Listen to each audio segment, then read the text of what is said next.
বইমেলা সচরাচর আলহামদুলিল্লাহ আমার কাছে ভালোই লাগে। এবারের চিত্র আসলে কয়েকদিন আগে আমি আসছিলাম। তখনও কিছু, কিছু বই আমি যেগুলা নিবো ওগুলা তখনও বের হয় নাই। এখন আসছি মোটামুটি আলহামদুলিল্লাহ অনেক ভালো লাগতেছে। যদিও কালকের বৃষ্টির কারণে একটু ক্ষতি হইছে। কিন্তু আসলে মানুষের বইমেলার নিয়ে যে আগ্রহ যেটা মানুষ মানে দেখলাম মানুষের চোখে মুখে, এটা একটা আনন্দের একটা বিষয়। আমরা আমাদের বই পড়ার দ্বারা আমাদেরকে জ্ঞান আমাদের যেই জ্ঞান এগুলাকে আমরা মানে বিস্তার করতে পারবো। বইয়ের ভিতরে দেখা গেছে আমাদের অনেক জানা অজানা অনেক বিষয় থাকে বইয়ের ভিতরে যেগুলো আমরা বই থেকে আমরা অনুসন্ধান করতে পারি।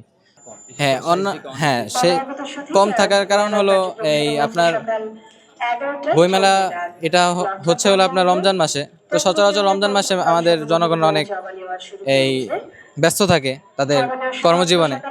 তো দেখা গেছে যে যদি আমরা বইমেলাটাকে যদি আমরা আরেকটু আগে নিয়ে আসতে পারি রমজানের আগে, তাহলে মানুষ আগ্রহ করে আসতে পারে। কারণ রমজানের ভিতরে অনেকের অনেক কাজ থাকে, তো সেজন্য আর কি মানুষ ঈদ মেলা আসতে পারতেছে না এখন। তো শেষের দিকে মোটামুটি যে দেখতেছি যে শেষের দিকে আলহামদুলিল্লাহ অনেক মানুষ এখন আর কি আগ্রহ নিয়ে আসতেছে, বই কিনতেছে, ভালো লাগতেছে।